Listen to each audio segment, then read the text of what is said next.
اور اس وقت رات کے اس پہر اگر اڈے پر آپ کو بھی کوئی عورت نظر آتی ہے تو وہ صحیح کام کرنے والی عورت نہیں ہوتی۔ یہ لڑکی یہاں پر کیا کر رہی تھی؟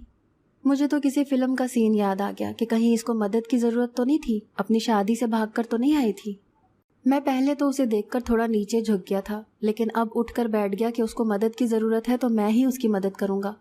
یہ نہ ہو کہ کسی غلط آدمی کے ہاتھ لگ جائے تو وہ نہ جانے اس کے ساتھ کیا کرے گا۔ میں تو اس کی مدد کرنے کے لیے تیار بیٹھا تھا۔ اس نے ایک نظر مجھے دیکھا بھی، لیکن میں تب حیران ہوا جب وہ بھاگتے بھاگتے میرے پاس سے گزر گئی۔ میں نے پلٹ کر دیکھا تو وہ اڈے کی طرف جا رہی تھی جہاں پر لوگ بیٹھے ہوتے ہیں۔ میں بھی ٹرک سے اتر گیا اور دیکھا کہ اچانک سے ہی وہ کہیں غائب ہو گئی۔ ایک ہی سڑک تھی، آس پاس کوئی گلی بھی نہیں تھی کہ میں سوچتا کہ کسی محلے میں چلی گئی ہوگی، نہ ہی آس پاس کوئی اور گاڑی، ٹیکسی اور رکشہ کھڑا تھا۔ وہ لڑکی اچانک سے ہی غائب ہو گئی تھی۔ مجھے تو لگنے لگا تھا کہ شاید یہ میرا وہم ہے، لیکن اتنا لمبا وہم بھلا کس کو ہوتا ہے؟ ابھی میں اسے دیکھ ہی رہا تھا کہ مجھے میرے کندھے پر کسی کے ہاتھ کا دباؤ محسوس ہوا۔ میں چونک کر پلٹا، مجھے لگا کہ وہی ہوگی، لیکن یہ تو میرا ایک دوست تھا۔ اس نے کہا کہ کیا ہو گیا ہے، کس کو تلاش کر رہے ہو؟ میں نے کہا کہ تم کہاں پر تھے؟ تو کہنے لگا کہ میں تو یہیں پر بیٹھا تھا۔ اس بندے کا نام علی تھا، یہ میرا اچھا دوست تھا۔ اس کا کام اس جگہ کا خیال رکھنا تھا۔ یہ ساری رات بھر ہوتا تھا اور کہیں بھی نہیں جاتا تھا۔ ایک طرح سے اس کو چوکیدار کہنا مناسب ہوگا۔ اس نے کہا کہ میں تو یہیں پر تھا اور کہاں جاؤں گا، تجھے پتا ہے میرا یہیں پر کام ہے۔ تم لوگوں جیسی قسمت کہاں جو ادھر ادھر شہروں میں جاتے ہو، سیر سپاٹے کرتے رہتے ہو۔ اس کو لگتا تھا کہ ہمارا کام بڑا اچھا ہے، جبکہ ہم کو اپنے کام سے نفرت تھی۔ میں نے کہا کہ تو نے کچھ عجیب تو نہیں دیکھا؟ میں نے لڑکی کا نام نہیں لیا کیونکہ ہم لوگ یہاں پر سارے ہی اپنے گھروں سے دور رہتے تھے۔ میں نہیں چاہتا تھا کہ اگر کوئی مصیبت نہیں آئی تو وہ میری وجہ سے آ جائے۔ اس نے کہا کہ نہیں، میں نے تو یہاں کچھ عجیب نہیں دیکھا، اور وہ مجھ سے پوچھنے لگا کہ تو یہاں پر کیوں کھڑا ہے، واپس کب جائے گا؟ میں نے کہا کہ مجھے کام نہیں ملا۔ اس نے کہا کہ تو کام خود نہیں لیتا ہے۔ وہ اپنی باتوں میں لگ گیا۔ میں تھوڑی دیر بعد بھی سوچتا رہا کہ آخر وہ دلہن گئی کہاں، کہ اس کی شکل میری آنکھوں میں ٹھہر گئی تھی۔ وہ بہت ہی زیادہ پیاری تھی اور عمر میں بھی کافی کم لگ رہی تھی۔ ایک دن علی نے مجھ سے پوچھا کہ ہنزا جانے کے لیے کون سا راستہ لگتا ہے۔ میں نے کہا کہ تم تو کہتے ہو کہ تمہارے پاس کہیں جانے کا ٹائم نہیں ہے، پھر اتنی دور کیسے جاؤ گے؟ وہ شادی شدہ تھا اور اس کی شادی کو ابھی 1 سال ہی ہوا تھا۔ اس نے کہا کہ ہاں یار، بس کسی طرح ٹائم نکال لوں گا اور اپنی بیوی کے ساتھ جاؤں گا۔ میں نے کہا کہ آج کل بڑی مہنگائی ہے، وہاں جانے میں تو بہت خرچہ ہو جائے گا۔ اس نے کہا کہ بیوی کو منہ دکھائی میں بھی کچھ نہیں دیا اور اسے سیر کروانے بھی کہیں نہیں لے کے گیا۔ اب چاہے مجھے پیسے کہیں سے ادھار ہی کیوں نہ پکڑنے پڑیں، میں نے اسے لے کر جانا ہے۔ میں نے کہا کہ بڑے اچھے خیالات ہیں تمہارے، انسان اپنی بیوی کے لیے ہی تو سب کچھ کرتا ہے۔ چلو ٹھیک ہے، میں تمہیں بتاتا ہوں۔ میں اسے سمجھانے لگا کہ اسے کہاں سے جانا ہے۔ ظاہر ہے کہ اس کے پاس اپنی سواری نہیں تھی تو وہ لوکل میں ہی جانے والا تھا۔ آج کل وہ عجیب و غریب قسم کی باتیں کرتا تھا۔ پہلے تو ہمیشہ یہی کہتا تھا کہ میں غریب ہوں، میری تنخواہ کم ہے، میرا کام بہت زیادہ ہے، اور آج کل ایسی باتیں کرتا تھا جیسے اس کی کوئی لاٹری لگی ہے۔ سب سے مہنگا فون کتنے کا ہوتا ہے یار، میں نے لینا ہے۔ کبھی کہتا تھا کہ میں نے بہت اچھی سی گاڑی لینی ہے، اور کبھی کبھی ادھر ادھر کی جانے کیا باتیں کرتا تھا۔ ہمیں تو لگتا تھا کہ اپنے دل کو تسلی دے رہا ہے، لیکن پھر اس نے ایک بہت ہی مہنگا فون لے لیا جو ہزاروں میں نہیں لاکھوں میں آتا تھا، اور اس نے کہا کہ میں نے قسطوں پر لیا ہے۔ رات ہوئی تو میرے قدموں تلے سے زمین نکل گئی جب میں نے دوبارہ ایک دلہن کو اس طرف آتے ہوئے دیکھا۔ یہ دلہن بھی بہت زیادہ خوبصورت اور کم عمر لگ رہی تھی۔ اب تو میں حیران ہی رہ گیا کہ میں کوئی نشہ وغیرہ تو نہیں کرتا تھا کہ مجھے وہم ہو رہا ہو، یا میں نشے کی حالت میں دلہن کو دیکھ رہا ہوں۔ اور اگر مجھے نشے کی حالت میں کوئی عورت نظر آتی تو وہ کوئی اور نہیں بلکہ وہ عورت ہوتی جس سے میں محبت کرتا تھا۔ لیکن یہ تو نہایت ہی کم سن لڑکی تھی۔ اس کی عمر زیادہ سے زیادہ بھی 16-17 سال ہی ہو سکتی تھی۔ یہ بھی چہرے سے کافی ڈری ہوئی تھی اور بالکل ہی اکیلی تھی۔ میں تو حیران تھا کہ یہ میرے ساتھ کیا ہو رہا ہے، آج سے پہلے تو ایسا نہیں ہوا تھا۔ اس طرف تو کوئی بھی شریف عورت آنے کا سوچ بھی نہیں سکتی، اور ایک عورت جو کہ دلہن بنی ہوئی ہے، وہ بھی رات کے اس وقت یہاں پر کیا کر رہی ہے؟ اور جب کسی کو دلہن بنایا جاتا ہے وہ اسی لیے کہ وہ سب سے زیادہ خوبصورت لگے، جبکہ دلہن بننے یا نہ بننے سے اس کی شادی کا کوئی تعلق نہیں ہوتا۔ اس کو اچھی طرح سے سجایا جاتا ہے تاکہ وہ اپنے شوہر کو بہت زیادہ خوبصورت لگے اور وہ پہلے ہی دن اپنے شوہر کا دل جیت لے، اسی لیے تو اس کو 16 سنگار کیے جاتے ہیں۔ لیکن یہ لڑکی یہاں پر کیا کر رہی تھی؟ آج میں نے سوچ لیا کہ میں پتہ لگا کر ہی رہوں گا۔ میں اس کے پیچھے پیچھے تو نہیں جا سکتا تھا، لیکن جب وہ میرے پاس سے گزر گئی تو اس کے بعد میں بھی آہستہ سے ٹرک سے اتر گیا اور دیکھنے لگا کہ یہ کہاں جاتی ہے۔ یہ تو ہمارے اسی آفس کی طرف جا رہی تھی جہاں سے ہمیں کام ملتا تھا، جہاں پر علی بیٹھا ہوتا تھا اور باقی لوگ بھی۔ وہاں پر کچھ ٹرک بھی کھڑے ہوئے ہوتے تھے۔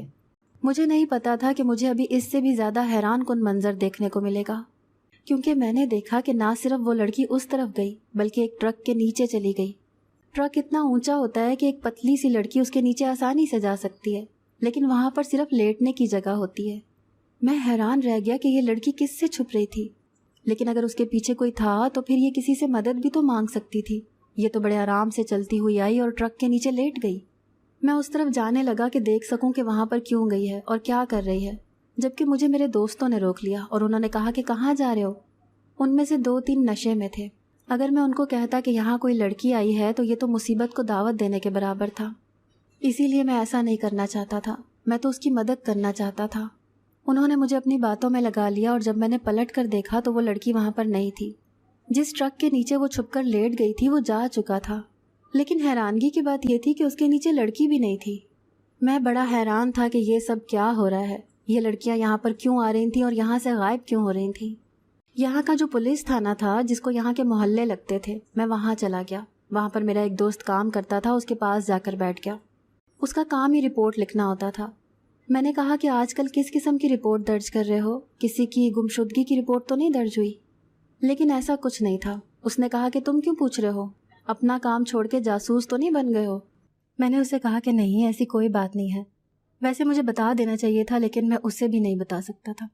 سائمہ نے مجھے بتایا کہ اس کے لیے رشتے آ رہے ہیں اور اس کے گھر والے اس کی شادی کر دینا چاہتے ہیں۔ مجھے کہتی تھی کہ تم کچھ کرتے کیوں نہیں ہو؟ میرے ہاتھ میں تو کچھ بھی نہیں تھا، میں کیا کر سکتا تھا؟ وہ یہی کہتی تھی کہ تم اتنے زیادہ پیسے کما لو کہ میرے ماں باپ میری شادی تم سے کروا دیں۔ میں نے کچھ پیسے کمائے بھی تھے، کچھ جمع بھی کیے تھے، لیکن وہ پیسے اتنے بالکل بھی نہیں تھے کہ اس کے ماں باپ اس کا رشتہ مجھے دے دیں۔ میرا بہت دل کرتا تھا کہ میں سائمہ سے باتیں کروں، جس سے آپ محبت کرتے ہیں اس سے بات کرنے کا دل تو کرتا ہے، لیکن میں جان بوجھ کر اس سے فون پر بات نہیں کیا کرتا تھا، کیونکہ وہ ہمیشہ ایک ہی سوال کرتی تھی کہ میں نے اس کے لیے کیا کیا ہے اور کیا میں اسے لینے کے لیے آ رہا ہوں۔ آج جب اس نے مجھے یہ کہا کہ میرا رشتہ پکا ہو رہا ہے تو میں نے اسے صاف صاف بتا دیا کہ میرے پاس سنانے کے لیے کوئی اچھی خبر نہیں ہے۔ وہ رونے لگی اور غصہ بھی کرنے لگی۔ وہ ایک ہی وقت میں بہت زیادہ جذباتی ہو چکی تھی۔ اس نے کہا کہ تم ہماری محبت کے لیے کچھ نہیں کرو گے؟ تمہیں لگتا ہے کہ اگر میں کسی اور کی ہو گئی تو میں خوش رہوں گی؟ میں اپنی جان دے دوں گی، خودکشی کر لوں گی، اور تمہیں قیامت کے دن بھی معاف نہیں کروں گی۔ کہوں گی اللہ کو کہ تمہاری وجہ سے میری زندگی کچھ اور ہو سکتی تھی، میں خوش رہ سکتی تھی، لیکن تم نے میرے لیے کچھ نہیں کیا۔ اس کی باتیں مجھے بہت پریشان کر رہی تھیں۔ میں دل ہی دل میں بہت زیادہ اداس ہو رہا تھا، لیکن سچ یہی تھا کہ میں کچھ نہیں کر سکتا تھا۔ اس نے کہا کہ کچھ تو کرتے تم صحیح طریقے سے یا غلط طریقے سے۔ جس عورت سے مرد محبت کرتا ہے اس عورت کو پانے کے لیے وہ کچھ بھی کر جاتا ہے، لیکن تمہارے اندر تو بالکل بہادری ہی نہیں ہے، اور مجھے افسوس ہے کہ میں نے ایک بزدل مرد سے شادی کی ہے۔ وہ اسی طرح مجھ سے لڑتی جھگڑتی رہی اور میں اسے اپنی مجبوریاں سناتا رہا۔ پھر میں نے اس سے پوچھا کہ اس کی شادی کب ہے، تو اس نے کہا کہ کوئی ضرورت نہیں تمہیں یہ جاننے کی، اور فون بند کر دیا۔ میں بڑا اداس تھا، میں روتا بھی رہا، لیکن میں کچھ نہیں کر سکتا تھا۔ دن اسی طرح گزرنے لگے اور میں نے سوچ لیا کہ اب سائمہ مجھے کبھی نہیں ملے گی، کیونکہ میں اس کے لیے کچھ نہیں کر پایا تھا۔ جو پیسے میرے پاس کھڑے تھے وہ بھی میں نے اپنی ماں کو دے دیے اور کہا کہ 2-3 مہینے گزار لیں، کیونکہ میں 2-3 مہینے گھر نہیں آؤں گا جب تک سائمہ کی شادی نہیں ہو جاتی تھی۔ میرا فون بھی بند تھا، میں نے سم نکال دی تھی۔ میں گھر نہیں جانا چاہتا تھا کیونکہ وہ ہمارے محلے سے نزدیک ہی رہتی تھی۔ میں اس کی شادی میں بجنے والی شہنائی کی آواز نہیں سننا چاہتا تھا، غلطی سے بھی اس کی بارات نہیں دیکھنا چاہتا تھا، غلطی سے بھی اس شخص کو نہیں دیکھنا چاہتا تھا جو میرے حصے کی محبت لے جانے والا تھا۔ اسی لیے سوچا تھا کہ 2-3 مہینوں کے لیے غائب ہو جاؤں گا، پر مجھے اتنا ضرور پتا تھا کہ اگلے مہینے کے شروع میں ہی اس کی شادی ہے۔ یہ بات بھی مجھے میری ماں سے ہی پتہ چلی تھی، اسی لیے میں نے گھر جانا ہی چھوڑ دیا تھا، کیونکہ گھر میں اس طرح کی باتیں ہوتی رہتی تھیں اور میرا دل خراب ہوتا رہتا تھا۔ دن اسی طرح گزرنے لگے۔ میں ٹرک میں بیٹھا تھا جب میں نے کسی دلہن کو آتے ہوئے دیکھا، لیکن اس دلہن نے اپنا چہرہ چھپایا ہوا تھا۔ آج میں نے اسے دیکھا تو میں حیران نہیں ہوا تھا، لیکن میرے دل و دماغ میں ایک خیال بجلی کی طرح آیا جو اس سے پہلے بالکل بھی نہیں آیا تھا، اور میں نے اللہ کی طرف دیکھا کہ جیسے وہ تو مجھے کب سے راہ دکھا رہا تھا، لیکن میں ہی بے وقوف تھا جو اس بات کو سمجھ نہیں پا رہا تھا۔ شاید جو میں سوچ رہا تھا وہ غلط تھا، لیکن اس طرح سے ایک غلط کام کرنے کی وجہ سے کسی کا بھلا بھی ہو سکتا تھا۔ میں نے آسمان کی طرف دیکھا اور اپنے چہرے پر ہلکا سا تھپڑ مارا کہ میں کتنا بڑا بے وقوف ہوں، میں اس بات کو سمجھ ہی نہیں پایا۔ قسمت میرے پاس آ کر کھڑی ہو گئی، لیکن مجھے سمجھ نہیں آئی کہ وہ مجھ سے کیا چاہتی ہے۔ سردیوں کا موسم تھا، اسی لیے میں نے چادر تو کی ہوئی تھی۔ میں نے اسی چادر کے ساتھ اپنا منہ لپیٹ لیا اور اسی ٹرک کے پاس چلا گیا جس کے نیچے دلہن جا کر لیٹ جاتی تھی۔ مجھے جو کام کرنا تھا میں نے کر دیا تھا۔ میں نے اپنے موبائل کا کیمرہ آن کر کے اسے ٹرک کے نیچے لگا دیا تھا تاکہ میں دیکھ سکتا کہ وہاں پر کیا ہو رہا ہے، کیونکہ مجھے پتا تھا کہ یہ لڑکی وہیں جانے والی تھی۔ میں فوراً سے واپس آیا۔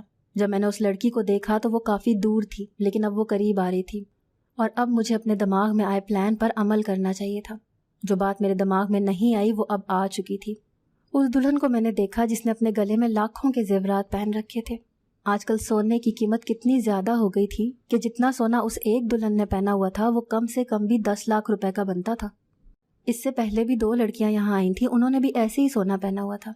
اگر میں ان کی راہ روک لیتا اور ان سے وہ سونا چھین لیتا تو ابھی تک میرے پاس کافی سارے پیسے جمع ہو جانے تھے۔ ساتھ ہی شاید میں ان سے یہ بھی پوچھ لیتا کہ وہ کہاں جا رہی ہیں تو ان کی مدد کر دیتا، اور اگر اپنی مدد کرنے کے بدلے وہ مجھے سونا دے دیتی تو شاید اتنا برا نہیں مناتی۔ میرا ایک غلط کام ان کی زندگی میں آئے ہوئے کسی طوفان کا حل بھی نکال دیتا اور میرے لیے بھی سب کچھ ٹھیک ہو جاتا۔ مجھے سائمہ کی بات سن کر اب اس بات کی سمجھ آئی کہ وہ کیا کہہ رہی تھی کہ تم کچھ تو کرتے، صحیح طریقے سے نہیں تو غلط طریقے سے۔ وہ صحیح کہہ رہی تھی۔ اپنی محبت کو حاصل کرنے کے لیے اگر کسی غلط طریقے کو استعمال کرنا پڑے تو انسان کیوں نہ کرے۔ ایک زندگی ملی ہے جس میں ایک ہی دفعہ محبت ہوئی ہے، اور انسان کو اس کی محبت بھی نہ ملے تو پھر میری زندگی کا کیا فائدہ ہے؟ ویسے ہی یہ زندگی سزا ہے، اوپر سے محبت کے بنا جینے کا کوئی مطلب ہی نہیں ہے۔ میں نے سوچ لیا کہ مجھے کیا کرنا ہے۔ شاید ابھی بھی وقت تھا، میں کچھ نہ کچھ کر سکتا تھا۔ میں نے سوچ لیا تھا کہ میں اس لڑکی کا راستہ روک لوں گا اور اس سے اس کے سارے زیورات لے لوں گا، اور پھر اس کے بعد پوچھوں گا کہ یہ کیوں جا رہی ہے، کیونکہ مجھے پتا تھا کہ اس نے بھی اسی ٹرک کے نیچے لیٹ جانا تھا۔ میں پہلے ہی اپنے ٹرک سے اتر گیا تاکہ جیسے ہی وہ میرے قریب سے گزرے میں اس کو پکڑ لوں گا۔ وہ اسی طرف آ رہی تھی، کافی ڈری ہوئی بھی لگ رہی تھی۔ میرے لیے یہ سب کچھ آسان نہیں تھا، میں بھی تھوڑا ڈرا ہوا تھا، لیکن جیسے ہی وہ میرے پاس سے گزری میں نے اس کو پکڑ لیا۔ وہ چیخ نہیں مارے اس لیے اس کے منہ پر ہاتھ رکھ دیا، پر اگلے ہی پل میرے قدموں تلے سے زمین نکل گئی۔ جب میں نے اس کو دیکھا تو میں حیران رہ گیا، کیونکہ وہ کوئی اور نہیں سائمہ تھی اور مجھے دیکھ کر حیران تھی۔ میں نے کہا کہ یہاں کیا کر رہی ہو، اس وقت کہاں جا رہی ہو؟ وہ بھی مجھے دیکھ کر حیران تھی، اچانک سے رونے لگی۔ تبھی اس نے کہا کہ میں نے تم سے رابطہ کرنے کی کوشش کی، تمہارے گھر تک گئی، انہوں نے کہا کہ تم پتہ نہیں کہاں چلے گئے ہو، تم یہاں کیا کر رہی ہو؟ میں اسے اپنے ٹرک میں لے آیا تو اس نے کہا کہ چلو یہاں سے آگے چلو۔ میں نے کہا کہ کیا مطلب ہے، یہاں سے جانا ہوگا؟ میں نے ٹرک چلا دیا۔ اب ہم راستے پر تھے اور وہ کافی ڈری اور گھبرائی ہوئی تھی۔